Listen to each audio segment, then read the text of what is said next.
Hi there, Facebook. Here we go. I'm about to unleash about LeBron James and Michael Jordan and that now defunct argument rendered null and void by what we've just, quote-unquote, witnessed in LeBron's house for a second straight game. That's 3-4, 2 stinkers for LeBron James over and out of Cleveland. But before I get unwound here, quick cameo from our daughter Hazel, our little Maltese. She's actually a pretty big Maltese, bigger than we thought. Just a quick shot here of Hazel. She's been asleep. The game put her completely to sleep. Thank you. Thank you. Thank you. You're a very sweet girl. Thank you. Say hi to Facebook. Look. She just woke up. Calves put her to sleep. That was an embarrassment. I know. Thank you. Here, Ernestine, my wife. Ernestine's also had enough of that quote-unquote game. So, I can't wait for a Monday's Undisputed. It's 9:30 to noon Eastern on Fox Sports 1. Across from me will be my debate partner, my man, Shannon Sharp, who's been wearing his goat mask, a literal goat mask, in honor of his man, LeBron James, as in the GOAT, according to Shannon, of all time. The greatest of all time, says Shannon Sharp, that LeBron James is now greater than Michael Jeffrey Jordan, the man I covered in Chicago through his final Bulls run, 1998 playoff run, to his sixth championship in 6 tries with 6 finals MVPs. And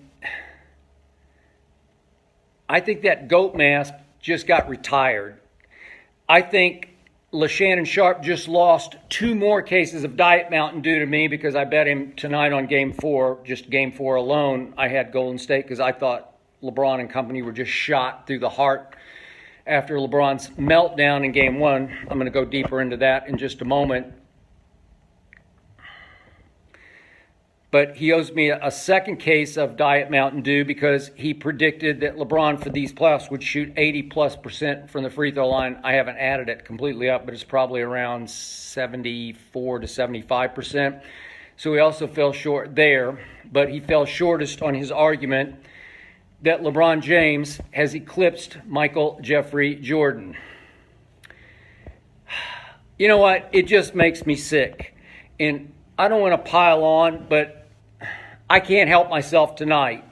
We don't have a show tomorrow, so I am going to spill. I'm going to regurgitate everything I've been harboring in the pit of my stomach over the last couple of months as LeBron James once again cakewalked through the Eastern Conference or the Leastern Conference to his 8th straight finals. And I got to tell you, he just laid a huge egg in these NBA finals. All-time huge. This was his worst finals of all. He's now fallen to 3-6, 9 finals. This had to be even worse than the all-time superstar meltdown I've ever witnessed, which was his first go-around with the Miami Heat when he took his talents to South Beach and joined forces with Chris Bosh, who was on our show the other day, and he was tremendous. Love Chris Bosh. Used to have issues with him, have no issues now because he's just brilliant, eloquent, and LeBron was lucky to have him as a teammate. And obviously the great Dwayne Wade, who taught LeBron how to win, helped him win.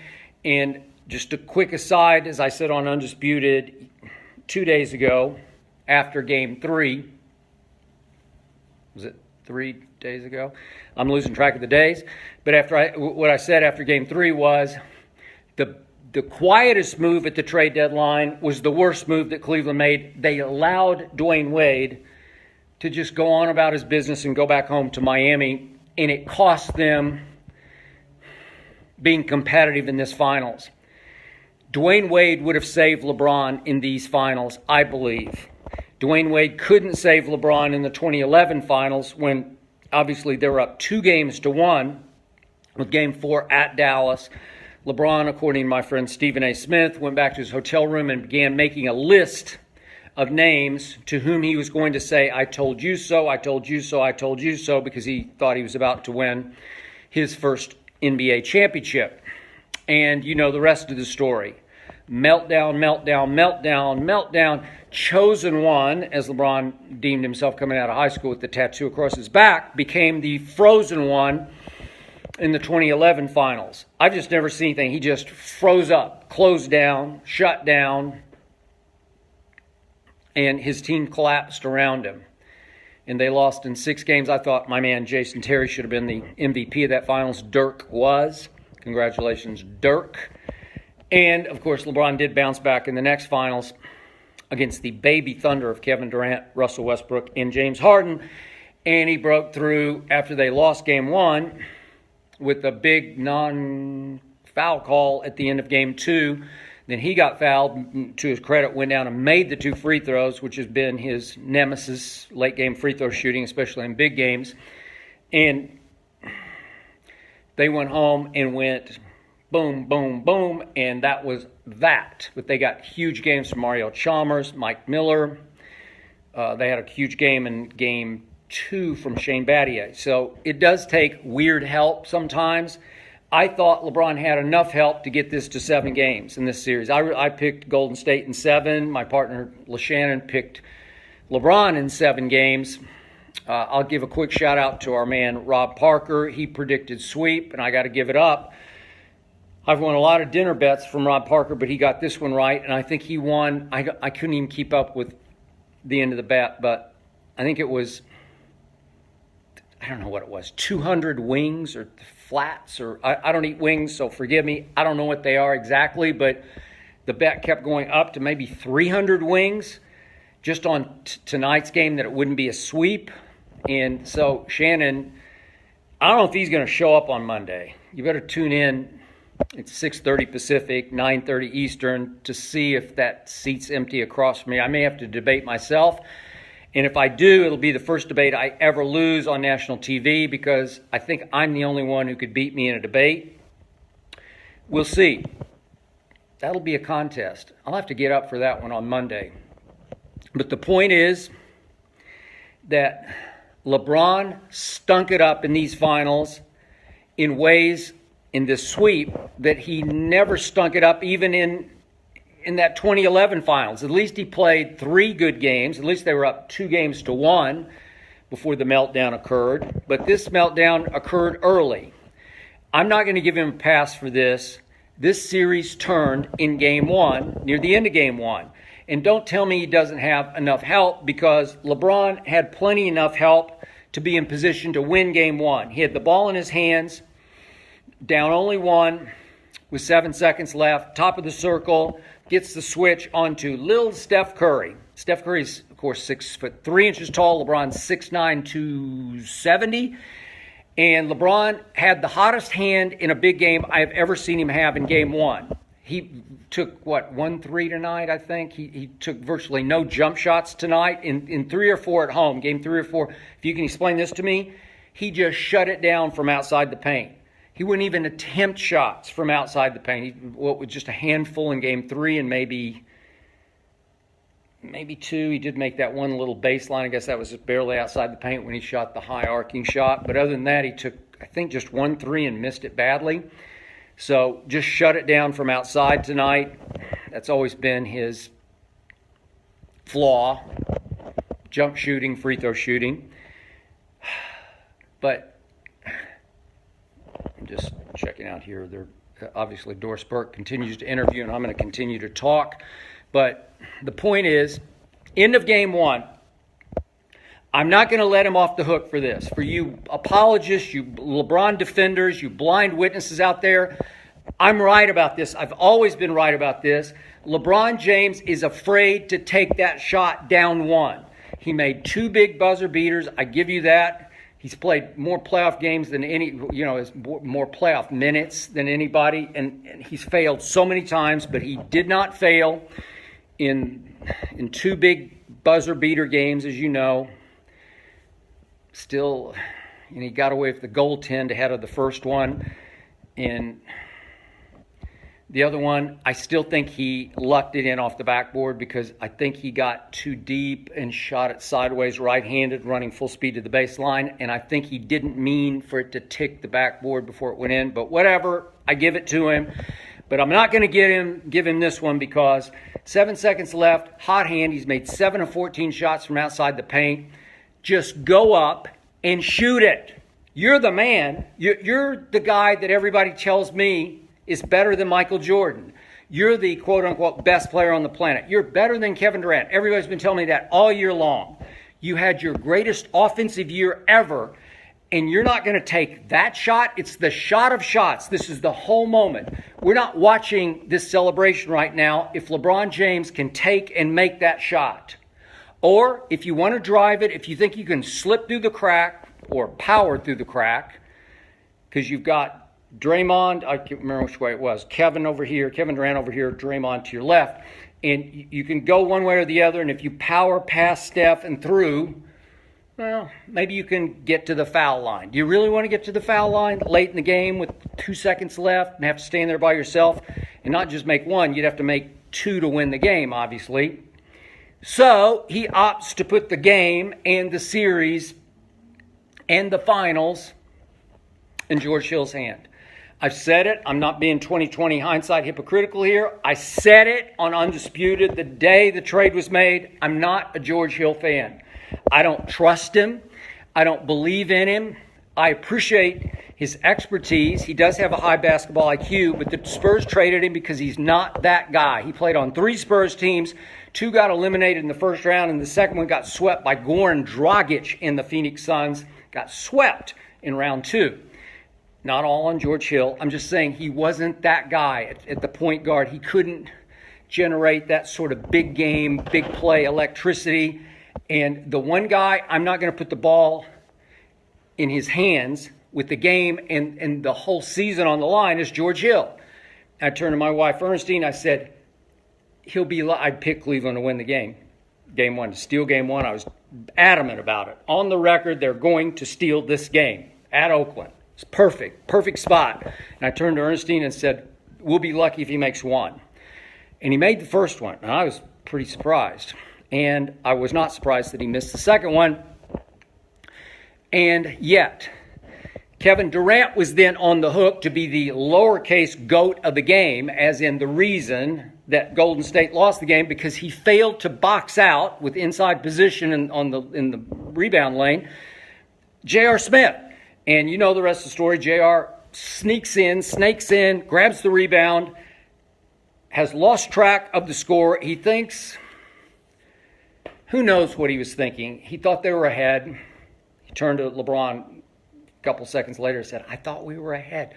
So he doesn't know what to do. He dribbles the ball out toward half court to kill the rest of the clock. LeBron's screaming at him. Then LeBron's trying to call timeout. Ty Lue's trying to call timeout from the far bench. Referees are focused on JR. They don't know what he's doing. They don't call the timeout. They don't see the signals for timeout. And it's a debacle. It didn't lose the game. It just cost Cleveland a chance to win the game. Could JR have, if he knew the score, could he just turn and shoot a little quick jumper in the lane from, 8-9 feet? Is he capable of making that shot? Yep, he's capable. But he didn't. So then what happened? LeBron James lost the finals right there and then on the bench. Again, Dwayne Wade's there. This doesn't happen. Dwayne Wade's going to put an arm around him, hug him close, and say, hey, no, sorry, you can't do this. Hang on one second. My TVs are so bright, I got to get them. I got to get rid of them. You can't do what LeBron James did. He was crying over the spilled milk that JR spilled, and he sat away from his teammates and threw a tantrum. A guy finishing his 15th year threw a tantrum. I've never seen anything so childish from such a mature basketball player, such a high IQ player. And obviously he berated JR on the court because he wanted everybody to know this is JR's fault. Don't blame me, blame him. Get the focus off the last play, because LeBron knew in his heart of hearts he should have shot the shot. You have to shoot the shot. You're LeBron freaking James. Shoot the shot. You got a hot hand. I know it's that classic case. It's down one, so it's a do or die shot. He's never been any good. He always shies away from the do or dies. The two that he made were safety net shots where you're tied. You can go to overtime.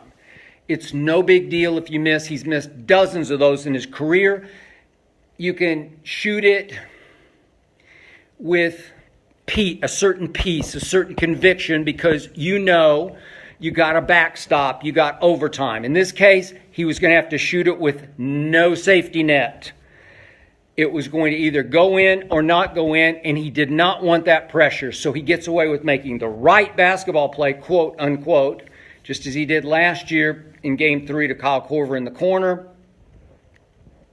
Wrong. You're LeBron freaking James. You make the play. You make the shot. Michael Jordan doesn't pass in those scenarios or situations. Michael's not the passer LeBron is, but Michael was a really good passer, averaged, 6 assists in his career. I think it was closer to 7 in the playoffs. I might be one too high. I think it was about 6 and 6 playoffs regular season. He could have averaged 10 assists easily if he had chosen to, but he was the scorer on that team. He was as they called him, the bailout guy at the end of the 24-second clock. Just give it to Michael and he'll create a shot, make a shot. Okay? That's what he did. Way better than LeBron can do it. LeBron's a terrific scorer. No Michael Jordan. Michael Jordan won 10 scoring titles. 10 to LeBron's 1. 10 to 1. Wow. Okay. So, LeBron's sitting a seat away from his teammates. JR's comatose, in shell shock. And nobody wants to talk to LeBron. And he leans over and asks about a timeout.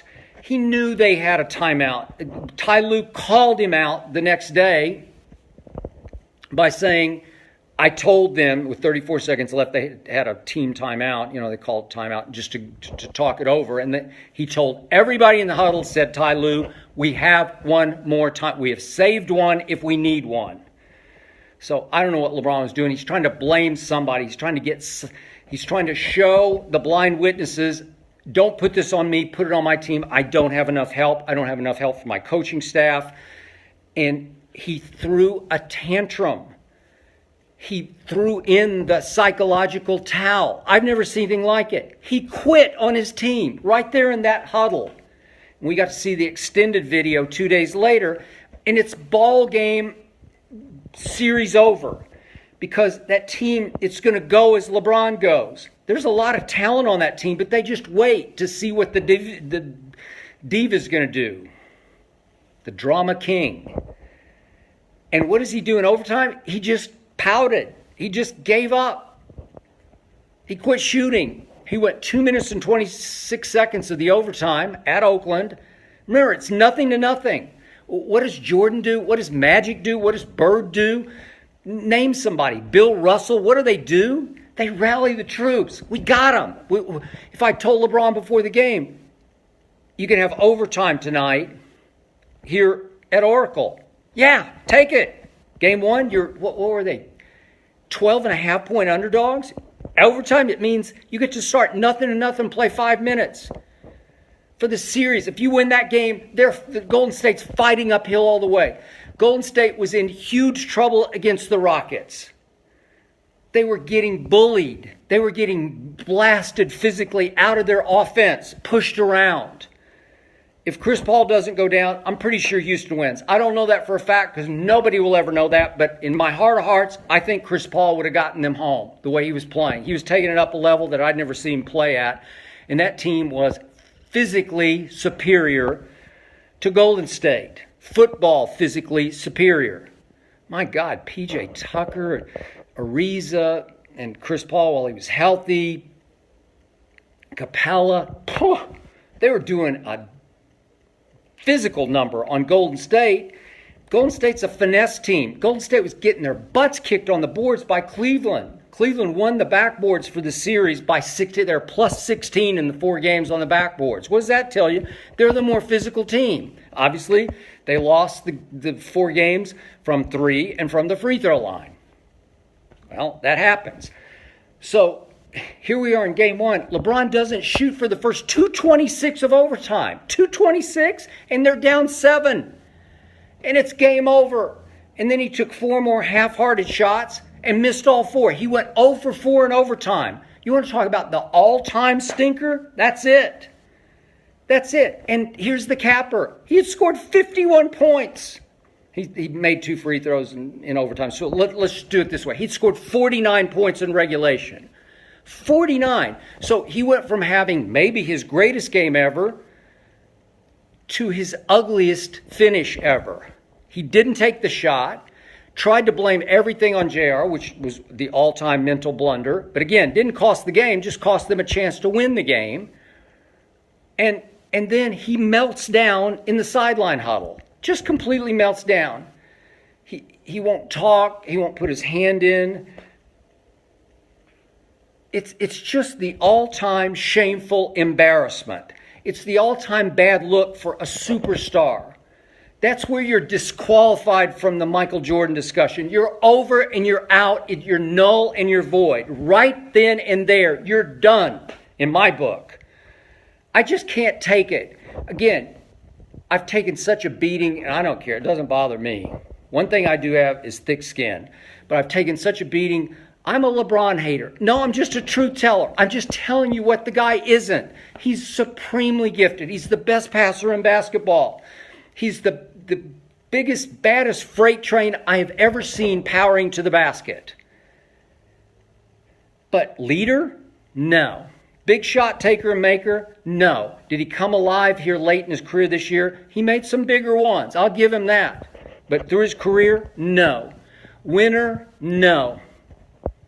Eastern Conference? Yes. Great front-running cakewalker in the East? Yep, I give you that. Very smart to stay East. Whatever team he's been on has been favored all 8 years in a row to win the Eastern Conference, and he pulled it off. And that's a great feat on durability. Most durable athlete I've ever seen in any sport. Iron Man. I give you all that. But mentally tough? No. Michael Jordan was the mentally toughest athlete I was ever around in any sport. And I've been doing this for a long time in a lot of sports.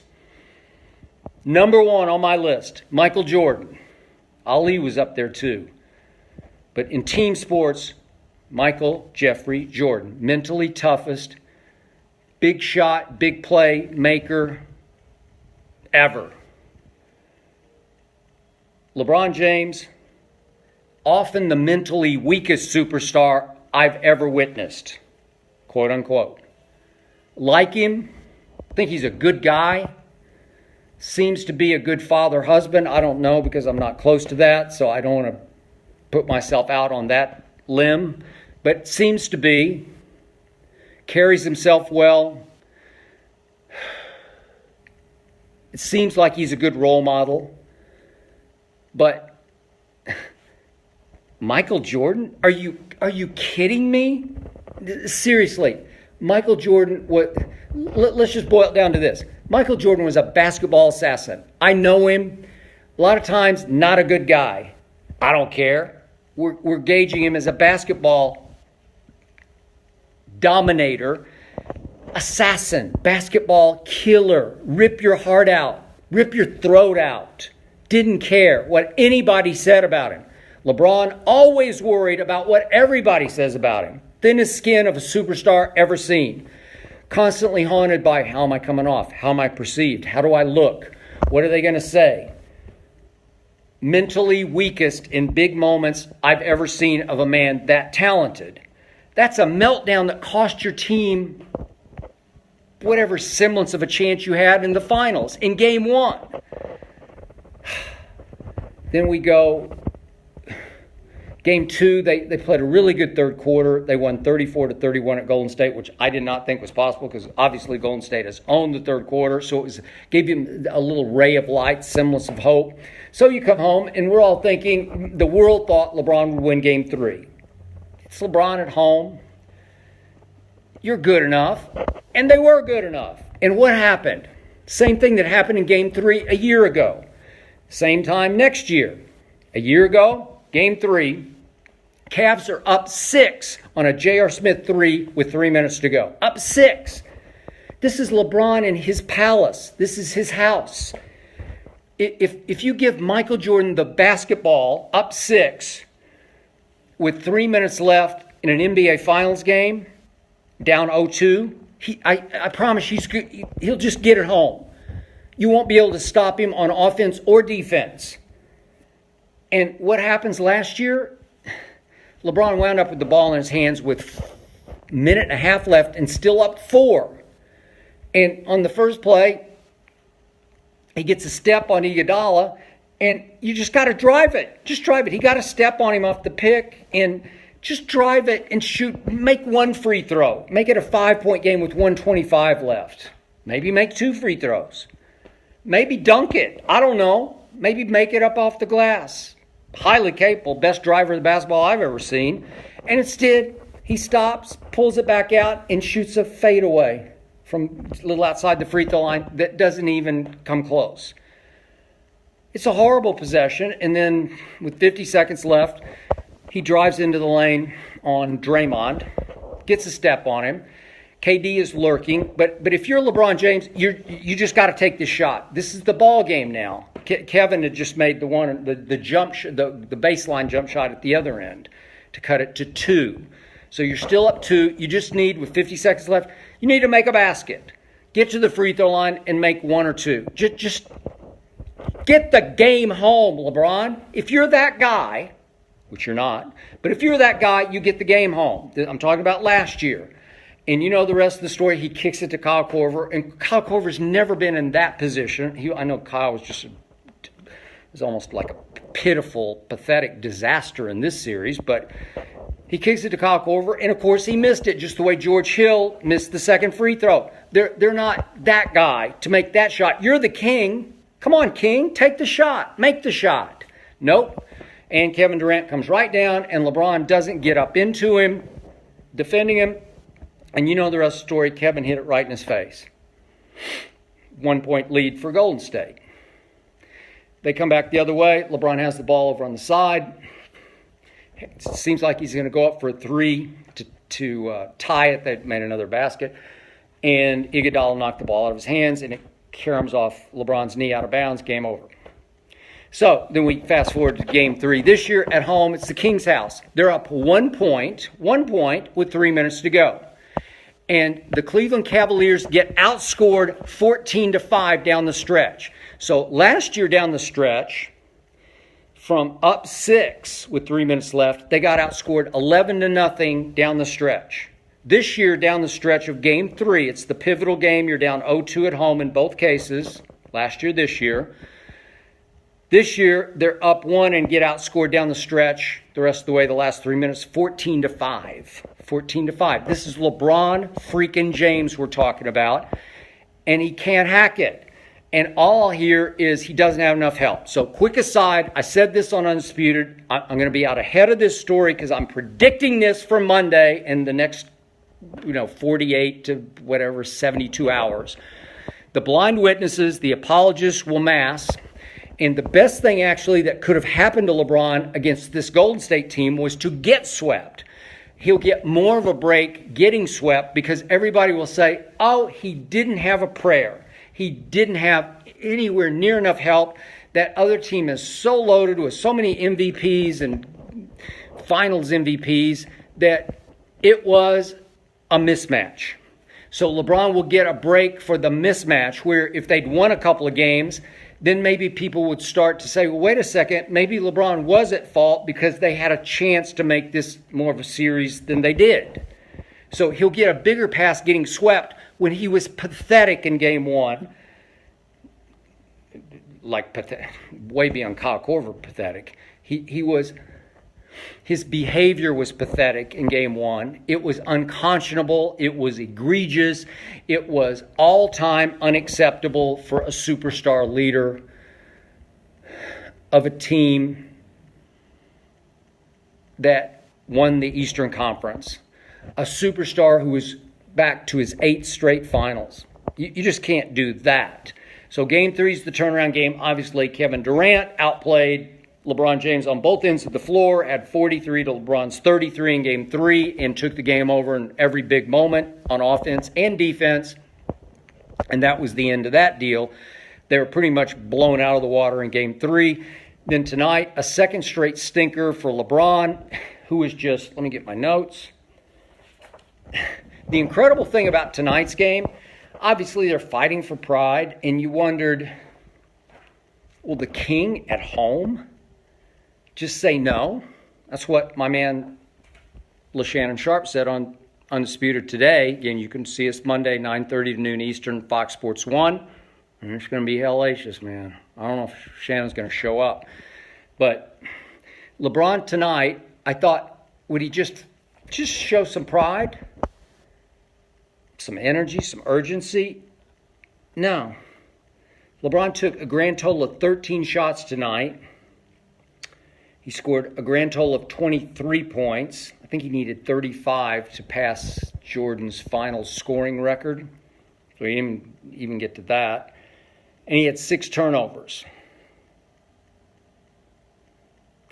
LeBron James, from the get-go tonight, was lifeless on defense. I've been saying this on Undisputed all year long, and I'm not going to back off tonight as we put this all to bed and his second go-round in Cleveland to bed. LeBron James quit playing defense at age 33 in his 15th year this year. He ranked in individual defensive win shares 309th in the NBA during the regular season. I'm not sure what he ended up for the playoffs, but it was somewhere in the maybe 40, 50s. It was terrible by his standards. This is a man who has made 6 first-team All-NBA defensive teams, LeBron James. Michael Jordan made 9.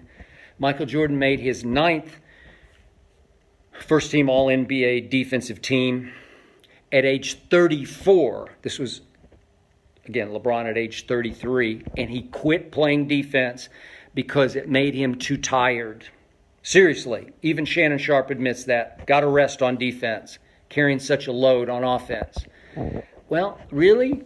Because Michael Jordan, 6 times in the playoffs, led the whole playoffs in what's called usage rate, just the time you have the ball in your hands. LeBron has led the playoffs once in usage rate and did not lead it this year. So others, James Harden, Russell Westbrook, had the ball in their hands an average of more minutes per game than LeBron did. So I don't get carrying this load.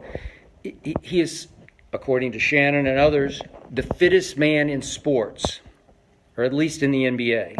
He's always showing off the guns in his Instagram posts. I don't get it because I saw a man tired tonight. Maybe, and many have made this case on Undisputed, maybe he's just mentally worn out by the pressure of trying to be the king. Puts a lot of it on himself. He's constantly talking about doesn't have enough help. I thought the speech he made to the media yesterday was basically a concession speech. I called it that on Undisputed this morning. Shannon, of course, scoffed, but I think it was a concession speech because it looked like LeBron James had already given up before tip-off tonight. He showed no energy, no urgency on defense, none whatsoever. He wouldn't help at all. He would often take the weakest warrior. So, like most of the playoffs, I watch closely. And LeBron, I think, called me out yesterday. He said it's hard to defend himself against somebody who doesn't understand basketball. Maybe I don't. One time Kevin Durant said I didn't understand basketball when I was defending him against Russell Westbrook because Russell took more shots than Kevin. This is going back 5-6 years ago. And I stood my ground, and finally Kevin Durant left Russell Westbrook because Russell was shooting more than Kevin. So maybe I did know what I was talking about there. I've only been covering the National Basketball Association since the 1970s when I'm speaking to you from Los Angeles. It was soon after I left Vanderbilt University, and I was working for the Los Angeles Times, and I was covering the Lakers pre-Magic Johnson. Just Kareem was here. So I don't know. I know a little bit about basketball, and I know LeBron James didn't play any defense this year. And tonight was an eyesore on defense because he played that one-man zone where he just kind of hangs around the lane because he's got Draymond who won't shoot threes, or Jordan Bell, or somebody little, lesser consequence. And then all of a sudden Golden State would run their three-man weave at the top, and they'd be cutting left and cutting right and cutting back picks, and somebody would get free, and LeBron wouldn't help anybody. There was no help defender at all from LeBron, who's supposed to be the one-man zone in the lane. I don't know, just hard for me to watch. He's better than that. He's greater than that. And on offense, he was sluggish at best. And it started right off from the get-go. Kevin Durant had him right after tip-off, and LeBron's first shot was a drive. He attempted to drive on Kevin Durant, who just made him eat it, blocked it, clean as a whistle. And after that, LeBron was just sluggish. He went up again with 23 points. What was this? He had seven rebounds, 8 assists, but the 6 turnovers. But took only 13 shots, which showed you he just wasn't into it tonight. So that's 2 straight home stinkers. And in the first half, I tweeted this at halftime, he just looked tired, mentally worn out, physically worn out. I don't know. Michael Jordan didn't get tired. I know we had a little mini teapot controversy this week. I don't read the blogs, but my wife Ernestine said, hey, somebody found your column, or you can get it off LexisNexis, easy to get. Column I wrote after Game 5 of the 1998 Finals when I was the lead columnist for the Chicago Tribune. And in it, I think I have it here somewhere, but it's not handy. Anyway, the point was, in the opening paragraph, I referred to, I don't have it right in front of me, but I'm paraphrasing a little bit, but this is the night that Michael Jordan proved to be mortal. He stunk up the end of the game, and I blasted him in this column. This was the night I said that Michael Jordan got tired. It's just a sarcastic reference because he never got tired, and nobody said he got tired. It was just a throwaway line and a dead. I had 20 minutes to write that column, and I would encourage you to go find it because there's no other reference. There are 22 more paragraphs in that column. No other reference to getting tired, no quotes about it. Nobody brought it up. It's a sarcastic line. I'm being sarcastic because the only thing I was criticized for in Chicago was being too big of a Jordan defender, if you can believe that.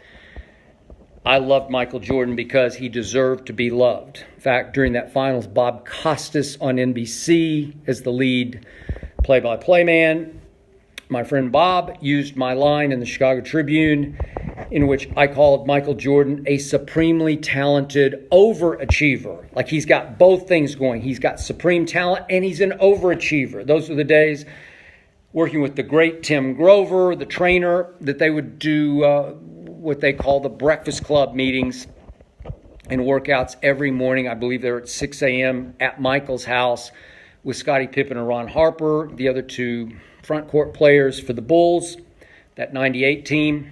And they hit the weights. And they did everything Tim Grover asked them to do at a supremely high overachieving level. So that was the Jordan who I thought was going to end it that night in Game 5 because they were up 3-1 with one more game in Michael's house, the house that Michael built, the United Center in Chicago. And I thought there was no way he was going to allow them to have to fly back to Utah for then, it was a 2-3-2 format, games 6 and 7. And I was dumbfounded and shell-shocked, as was the rest of Bulls Nation in Chicago, Illinois, to watch Michael fail down the stretch. He played the whole fourth quarter. He did not get tired. Again, it was a sarcastic line because I was saying, wait a minute, maybe he is human. Because that was the first human game I'd ever watched Michael Jordan play. And he did take a last shot, which was virtually impossible. He had to run to the sideline to catch the inbounds pass and catch it and fall away from the basket. He's 30-some feet away, 35 feet maybe, and shoot a fall away from out of bounds which, as I said in the column, drew nothing but irony, not iron, because the guy best known for making last-second shots missed everything. And here we went back to Utah. And then you could also look up the lead on my column after Game 6 at Utah. And again, I don't have it in front of me, but the gist of it was, aha, that's why Game 5 happened. He was setting us up for Game 6. Because all Michael did in Game 6 was only 2 nights later. There weren't these 3 days off so you could rest and recover. All he did in Game 6 at Utah was score 45 of their 87 points. And all he did was steal the ball 4 times, including the steal late in the game from Karl Malone on one end, dribbled it up the floor. Scottie Pippen's over on the wing with his hands out like, give me the ball, I'm open, I'm open. He was open for a 3-point shot to win the game, and Michael said, nope, my ball, my shot, my team, my year, my game. I own the game of basketball, and he did. And he, little subtle shove off Brian Russell. It's the way the game was played in those days, and he went up just from beyond the free throw line, and he held the pose.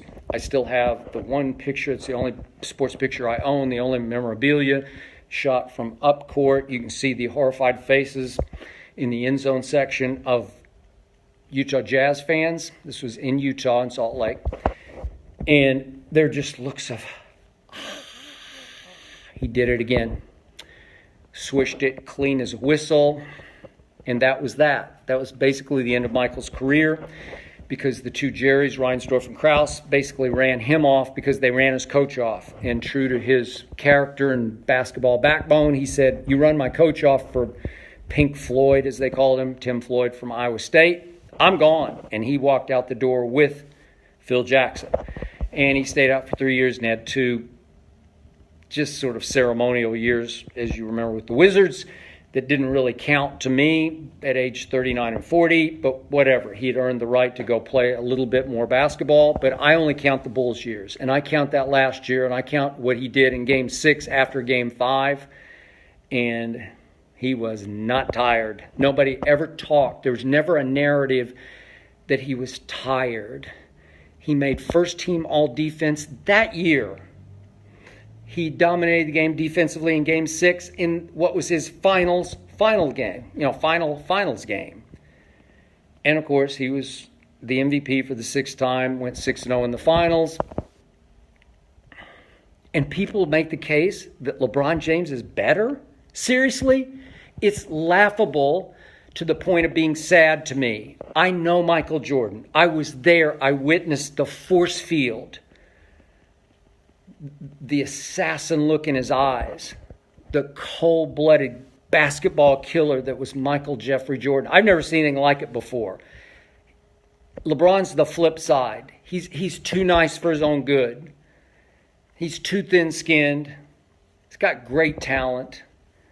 But in a lot of ways, LeBron's a supremely talented underachiever when it comes to winning. And we saw it in these finals. Meltdown Game 1, kind of a non-game in 2, and then 2 stinkers in 3 and 4. Just stinkers. Just lifeless, didn't show up kind of games. And again, did he just sort of give up on his team and teammates and coach? I guess so. And, I love the city of Cleveland. I do. Every time I go there, I have a good time. I feel good about where I am. And I've met a lot of Cavalier fans, and I like them. They're good people. I know it's hard to stereotype and characterize every Cav fan. I'm sure a bunch of them hate me for being truthful about their man LeBron. But now, in all likelihood, he's going to leave you behind again, Cleveland.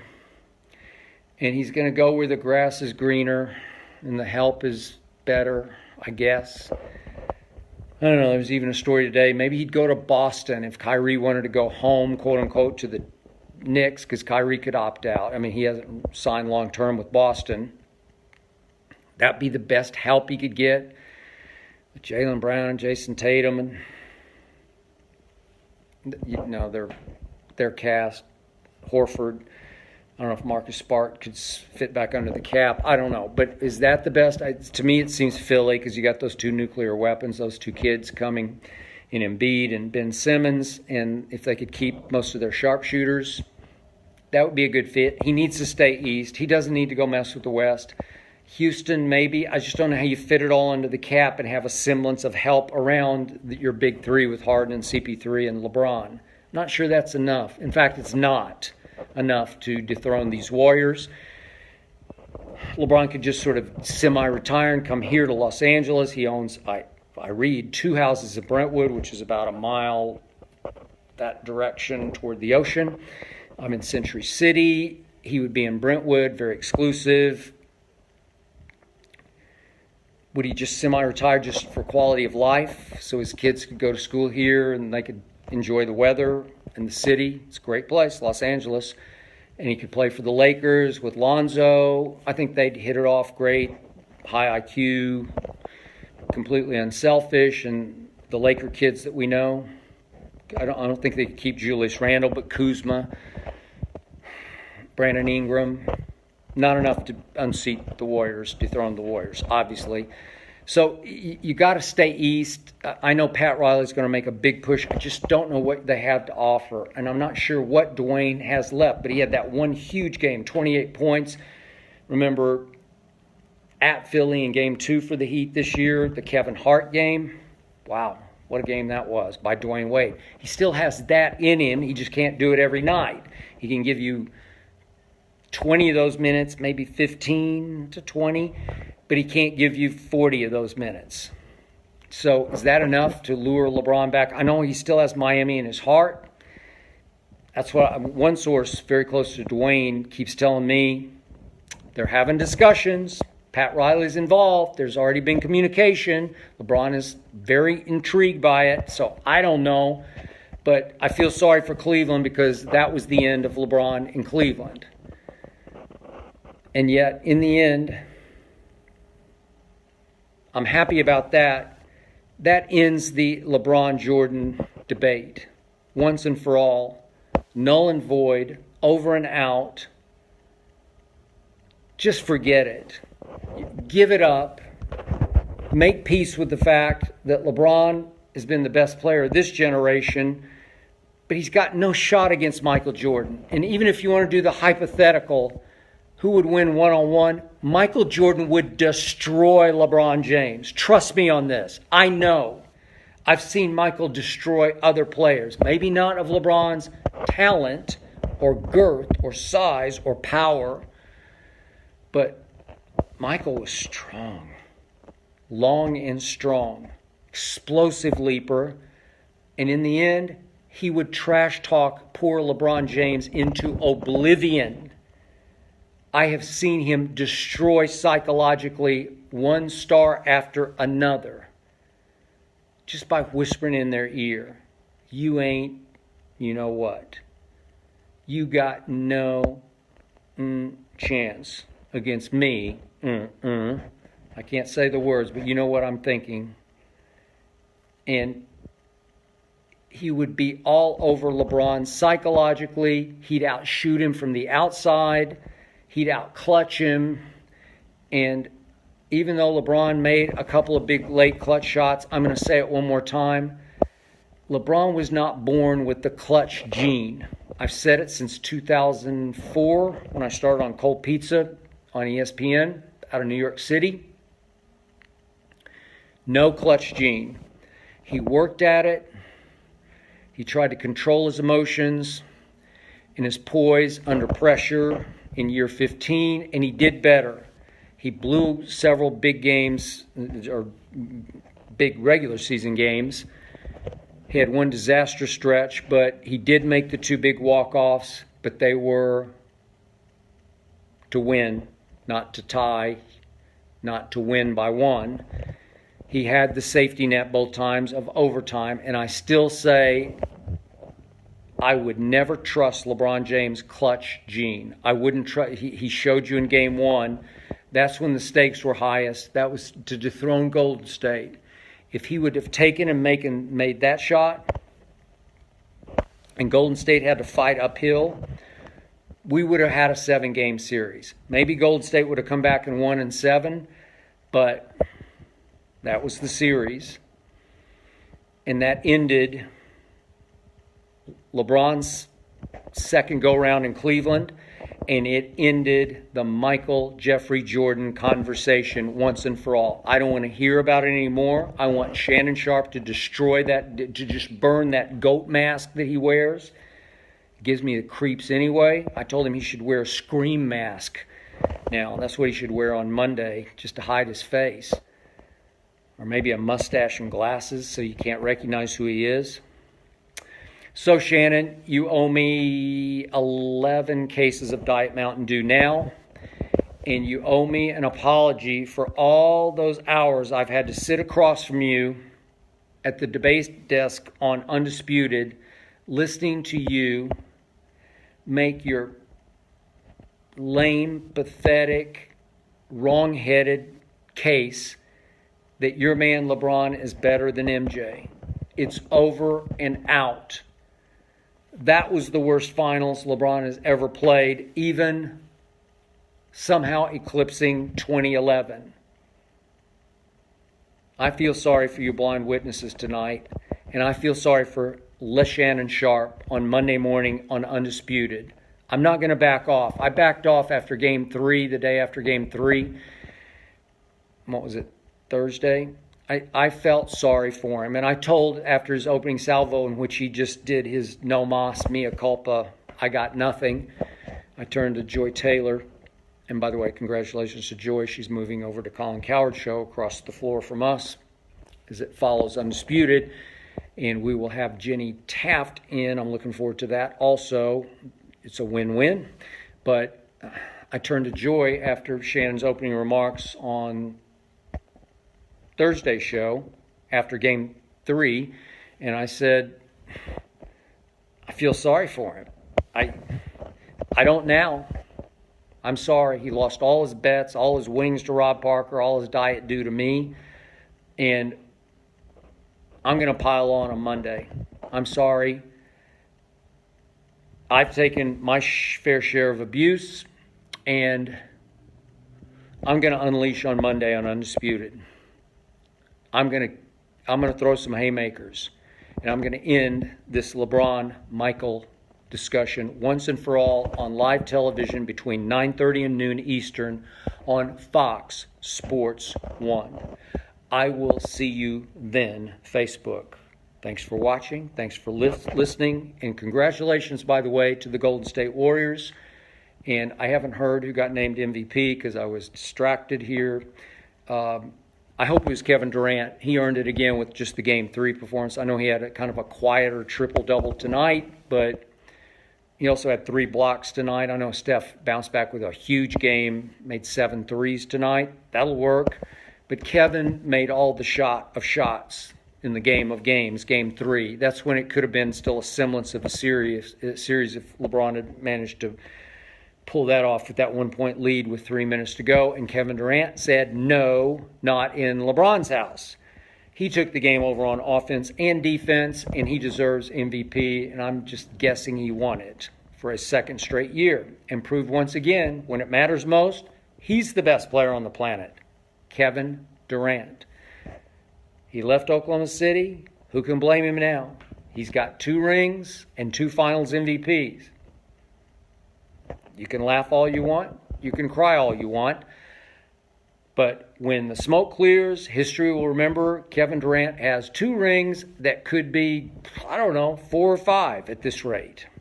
And who knows how many finals MVPs. So thank you for watching. Thank you for listening. And I will see you, Shannon Sharpe, on Monday at 9:30 Eastern on Fox Sports 1. Good night, Facebook.